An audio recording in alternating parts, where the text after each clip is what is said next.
Welcome to Resilience Rock Sales, your front row seat to rocking your sales game. I'm your host, Stacey Copas. Today's episode is brought to you by the Academy of Resilience Inner Circle. For more information, head to academyofresilience.com.au. Now on with the show.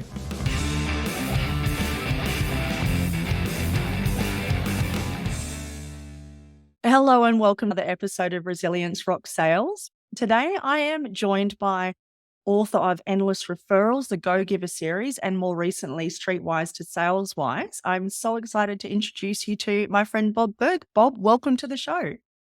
Stacey, thank you. You are one of my best buds who I've never actually met in person. So this is the first time, and one of my favorite people, absolutely. And it's just an honor and a delight and a pleasure to be with you. So thank you for having me.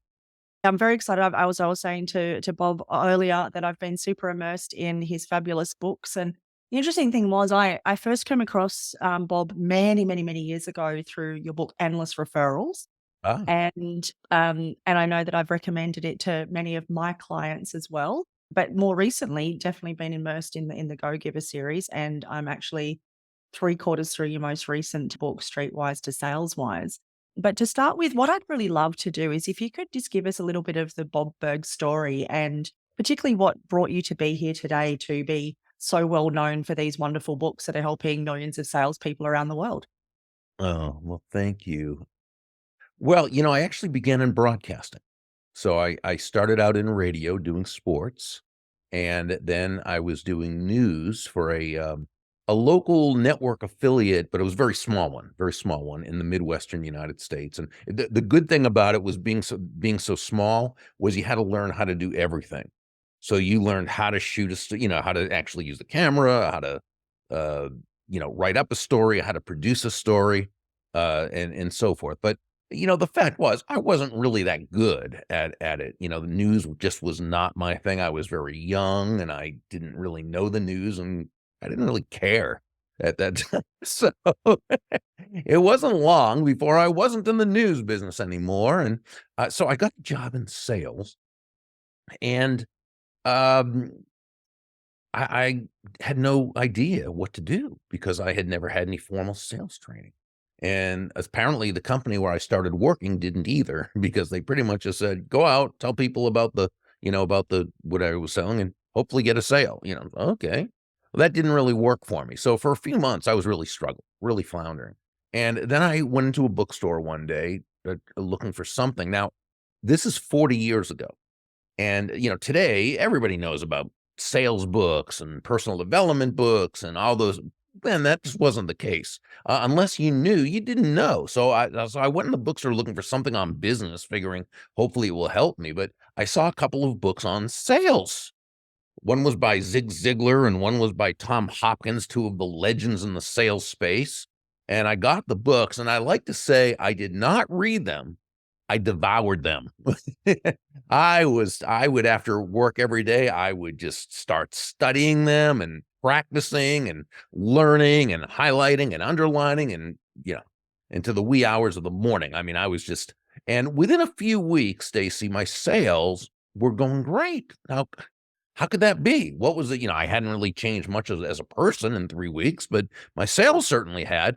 And really what it was in this case was that I had a methodology that I could use. I had a system, and I personally define a system as the process of predictably achieving a goal based on a logical and specific set of how-to principles. The key being predictability.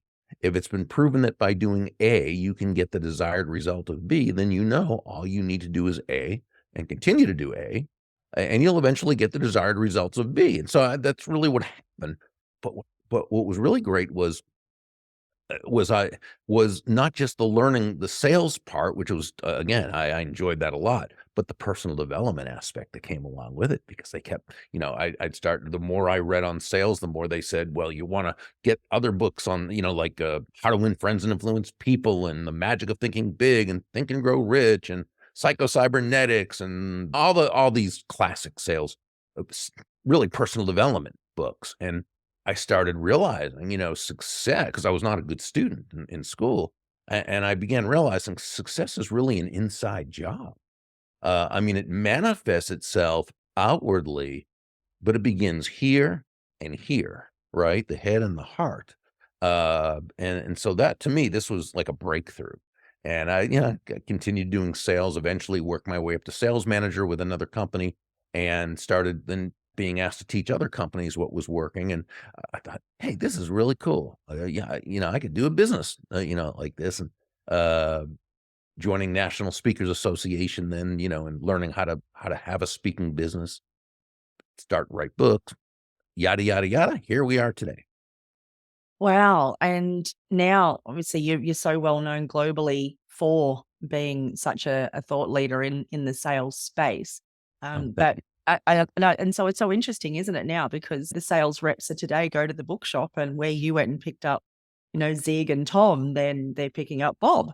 And like, Thank you.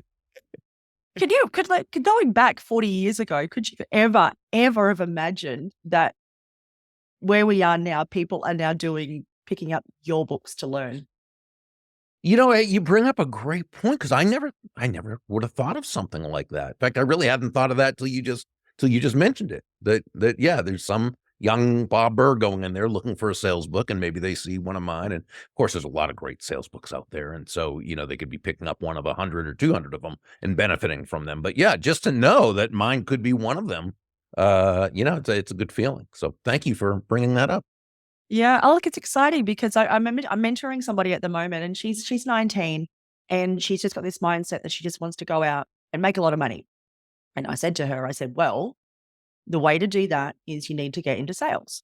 You need to find somewhere where you can get into commission sales. So, and then she's like, oh, I want to do this course. I want to do this course. I want to do this course. I said, stop for a moment. All you want to do right now is buy 2 books, The Go Giver and Go Giver Oh, Sell More. I said, oh, read them and read them and read them. I said, you do that now, especially as a 19-year-old. I said, don't worry about tactics or anything like that yet. You get those philosophies down pat. And I feel that, really anything is possible. So wow. it's been Look, really you cool just to, made my day. Thank you. oh, it's, Means it's more been to a, me than you can imagine. oh, it's a pleasure. And I love when I see someone on Facebook or any of the platforms mentioning your stuff. I love to just give you a tag and just let you know that there's people out there that are really appreciating what you're doing as well. And I get a lot of joy in being able to connect those dots as well. For those people that perhaps aren't familiar, I guess particularly we'll look at the Go Giver because there's the series there, and I think that's a really good place for people to start for an introduction into your world and your thinking. Would you want to give us just a little bit of a background or a little bit of an overview of the Go Giver philosophy and where people would start Sure. with that? Sure, and the Go Giver books, themselves were co-authored with a guy named John David Mann, and he was really the lead writer, right, the storyteller, because 'cause they're parables. 3 out of the 4 of them are parables, so they're business stories, so works of fiction, and he's such a wonder. I'm more of a how-to guy. I'm that system step-by-step guy. I'm the boring guy. John is just a brilliant writer, so I really wanna credit him with making that happen. But the basic premise, Stacy, is simply that shifting your focus, and I think this is really where it all begins, shifting your focus from getting to giving. And when we say giving in this context, we simply mean constantly and consistently providing immense value to others, understanding that doing so is not only a more fulfilling way of conducting business, it's also the most financially profitable way as well. And not for any kind of, woo-woo, way out there, magical, mystical type of reasons, not at all. It actually makes sense and is in accordance with human nature because when you're that person who can take your focus off of yourself and really place it on serving others, discovering their needs, their wants, their desires, focusing on helping them to solve their challenges and problems. When you can move off of yourself and make it about moving them closer to happiness, well, people feel good about you. They feel great about you. They want to get to know you. They like you. They trust you. They want to be in relationship with you. They want to do business with you, but they also want to tell the world about you. They wanna be your personal walking ambassador. And the interesting part, so with the protege, the young woman you're mentoring, when she says she wants to go out and make a lot of money, great, but nobody's gonna buy from her because she wants to make a lot of money. They're only gonna buy from her because she has found a way to provide immense value to them. People will willingly pay you when you have what they need, want, or desire. This is why John and I say that money is simply an echo of value, right? It's the thunder, if you will, to value's lightning, which means the focus. What she must do is focus on that other person, focus on the value she's providing them, and then the money she brings in that she receives will be a very natural result of the value she's provided. Yeah, I absolutely love the way that you describe that, and obviously that's from the Go-Giver, then talking about the thunder and lightning, and you said, and you know, you said John being such a great writer as well, and I've I listen to the books, and I've listened to both of them, I don't know, at least 10 times each now, because but I also love just again how vivid it is, but it's those things like saying about the thunder and the lightning and things like that, like they really stick. And obviously stories do stay with us, and Yep. then the stories then enable us to then take And to it's heart and into practice the principles that you're sharing. And that's what I loved in the Go Giver, where the question of will this make money and being that's a great question, but not the first question, isn't it? right, exactly, And yes. that's and that was a reminder that I gave her as well. And again, just all about being interested, genuinely interested in people and how you can be of service. And I think that's always, I guess for me, it's been something that I've sort of done more naturally, but it's really nice to then hear those things and then go, oh, actually, this is good. But I also love too that you touch on as well that this is more just the natural way to do things. Mhm. And can you just dig a little bit deeper on what you mean by that? Well, I think part of human nature, Stacey, is that we wanna feel as though we're making a contribution, you know? It's very natural. We wanna feel as though we are making a difference, that we are, what Wallace D. Wattles, in his classic 1910 book, The Science of Getting Rich, called adding life, okay? Adding more life. And that's really what it's all about. Now, as business people, we tend to do that mainly, or as entrepreneurs, salespeople, we do that mainly through our products and services, okay? And we have a bigger, reason. My good friend Lisa Earl McLeod, our speaking colleague, she has a series of books called Noble Purpose. So, leading with noble purpose and selling with noble purpose. And she has documented that companies, that salespeople who have a noble purpose for what they're selling. Okay. So, it's got to be more than just the money. Again, money's a great thing. We should all earn a whole lot of it as a result of providing value. But the more noble a purpose you have for what you're doing, the more money you're gonna earn because 'cause we're human. It taps into our need to contribute. So, absolutely, that is just such an important element, and it doesn't have to be that you're curing cancer, it doesn't have to be that it could be anything that you're doing. There's some reason above and beyond the product or service, in some way, you're touching a person's life, and by the way, it may not even be only through the product or service. It might be because as the sales professional, you were there with a listening ear when they needed it, or you had the empathy to understand that they were having some kind of issue and you know what I'm saying? So there's lots of ways, but really the more human we can be and just tap into the general principles and laws of human nature, the more successful we're gonna be. It's a really good distinction too, because yeah, as you said, sometimes it's like people think, well, I'm not curing cancer. Like they think that what they are doing or delivering or providing isn't big enough. And I feel that, as you said, if you can bring it down to that more human level, as you said, Mhm. it more often simple it is. And even as you said, just being someone that was there to listen at the right time, that's so much more valuable. But it's something Mhm. that people sort of, I think people often overlook the simple, don't they? And they think, oh, Oh, it's got to be more complex. There's got to be more to it. And have you found that as well, well through your oh, experience too? that's a such a great point. One of the, guiding principles, and this goes back to endless referrals, and you saw it in The Go-Giver was, where we say all things being equal, people will do business with and refer business to those people they know, like, and trust. It's all about the relationship. Now, don't get me wrong. Again, the product has to be good. The service has to be good. Yeah, all that gets you into the game, right? To play. But that's not enough to distinguish you from others. We distinguish ourselves through our humanity and through finding ways to make other people's lives better. And what a great way to actually go through life, isn't it? Is looking for ways to make other people's lives better. And I know I've spoken, Absolutely. yeah, and I've spoken about it in my book too around and how to be resilient is usually the quickest way to solve your own problem is to help someone solve theirs, isn't it?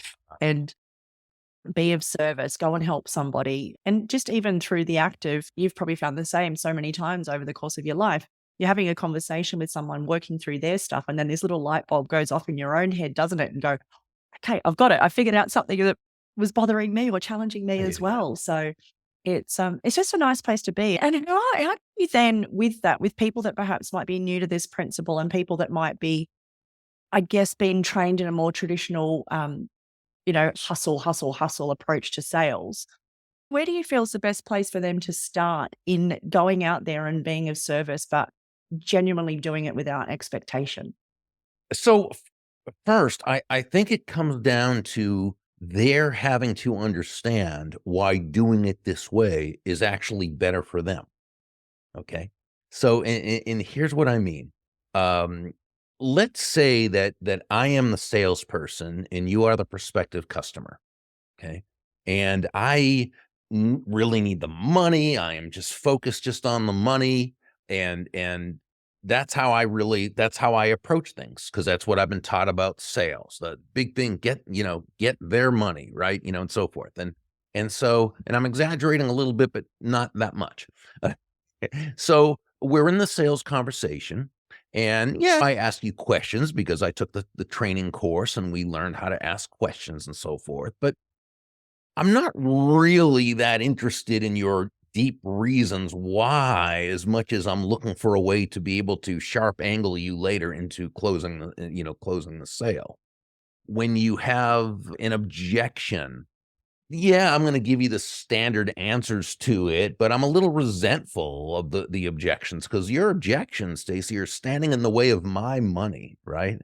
I'm closing early and I'm closing often because I need to get that sale. I want that money. Now, if you're the prospect, how likely is it gonna be that you are gonna wanna do business with me and buy from me right now? And the chances are probably not very good because I don't really have your best interest at heart. I'm probably telling you whatever I need to say to get the money, right? Okay, now that's the salesperson who's I focused or me focused.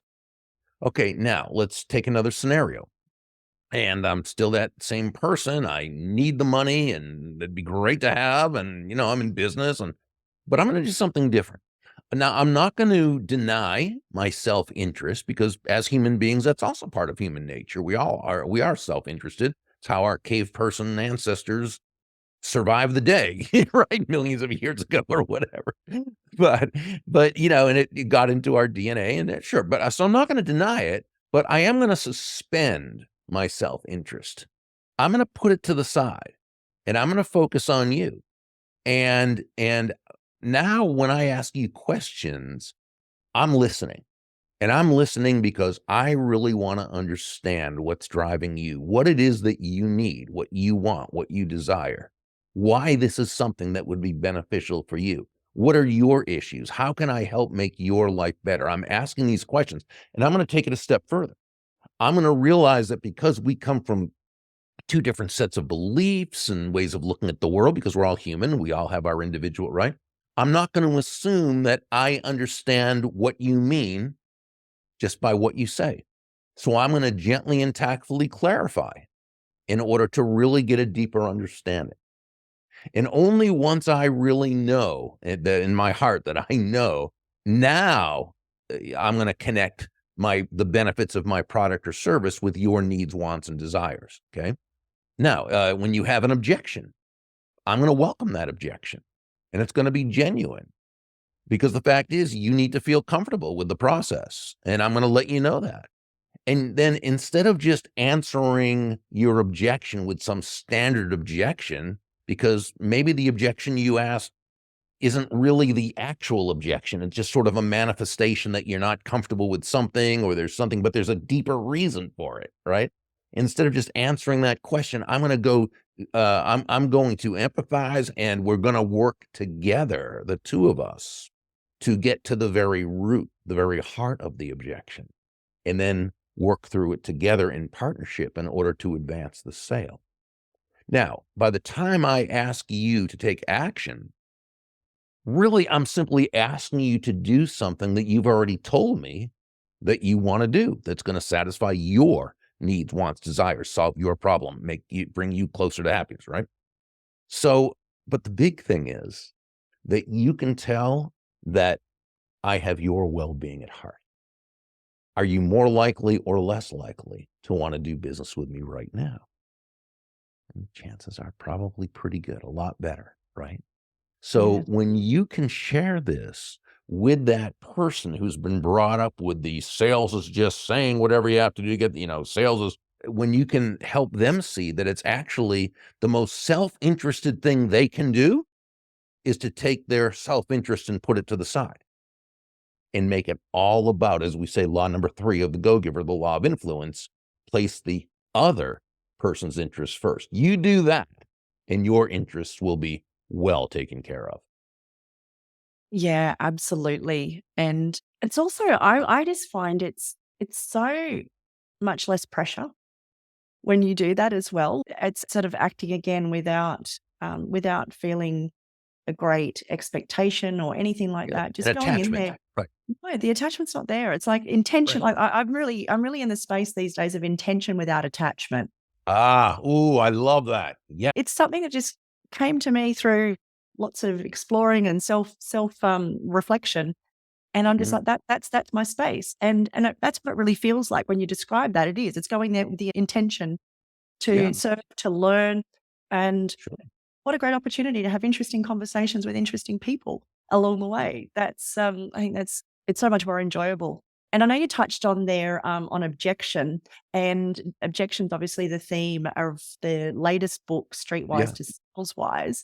mm, I'd love if you could just share just a little bit about that book as well. Again, it's just I'm immersed in it. I love the imagery in it, the storytelling in it, right. and I'm about three quarters through, so I haven't quite finished yet. But I would love to, I'd love to hear your overview on how that helps people with that objection piece in their sales processes. Yeah, well, this again is a business parable, and this was co-authored with Jeff West.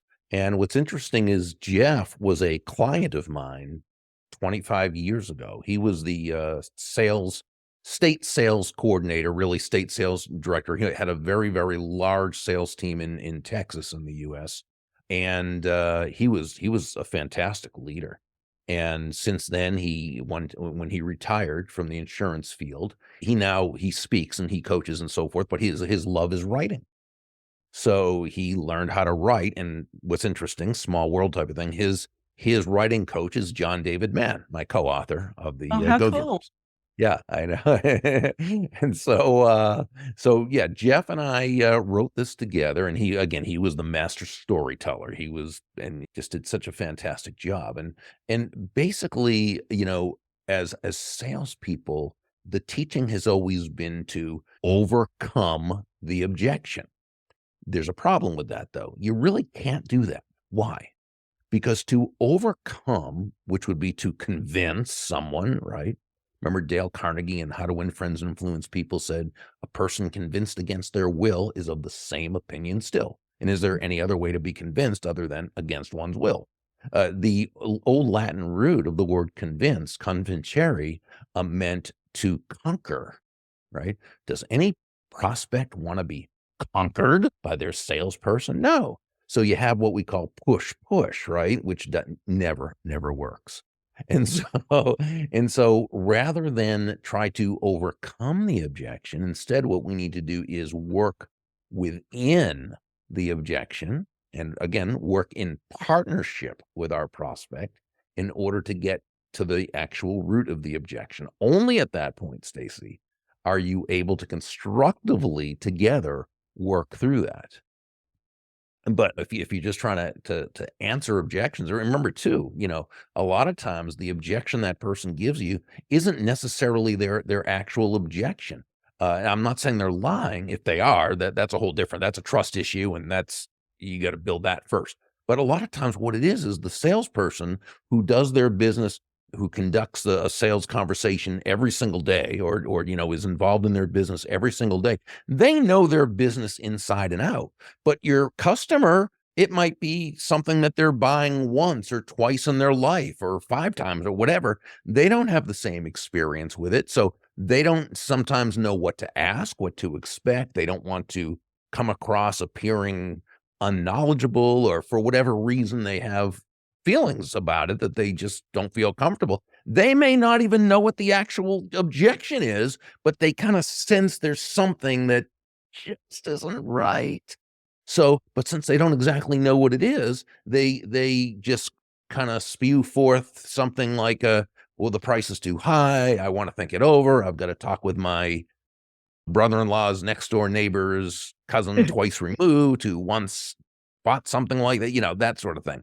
And so, so if we're trying to overcome objections by giving the standard answer to the objection, we could be delivering a flawless, wonderfully, rehearsed and given answer to the wrong objection.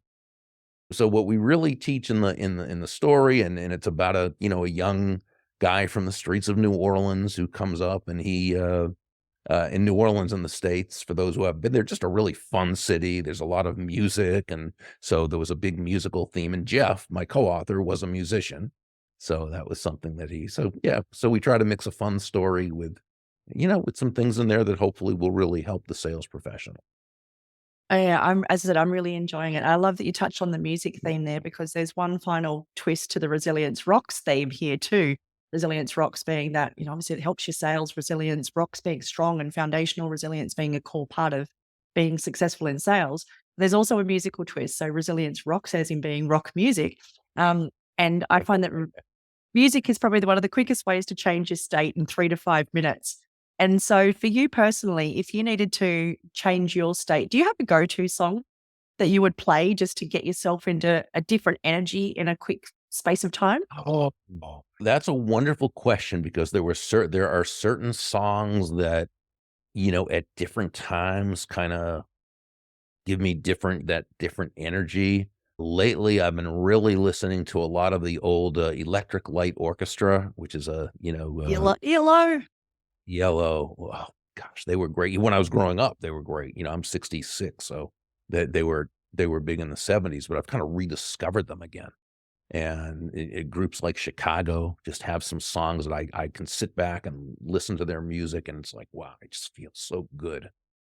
So, yeah. Amazing. Yep. I've got a playlist on Spotify called Resilience Rocks. So I'm going to go and Ooh, grab an ELO track and I'm going to whack it on there in honor of you, Bob.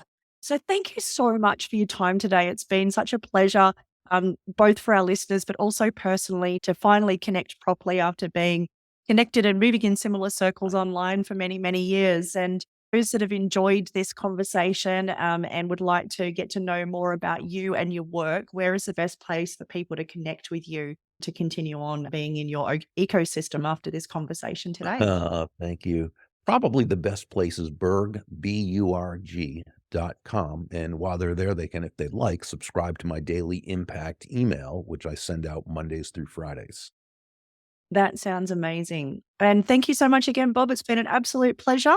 And to Well, our listeners, I really look forward to joining with you on the next episode in Resilience Rock Sales. And until we meet again, be your best. Thanks for joining us again this week on Resilience Rock Sales. Don't just listen though, take action. The best sales professionals are always learning. Head over to resiliencerocks.com now to go backstage and get the resources mentioned today to help rock your sales goals.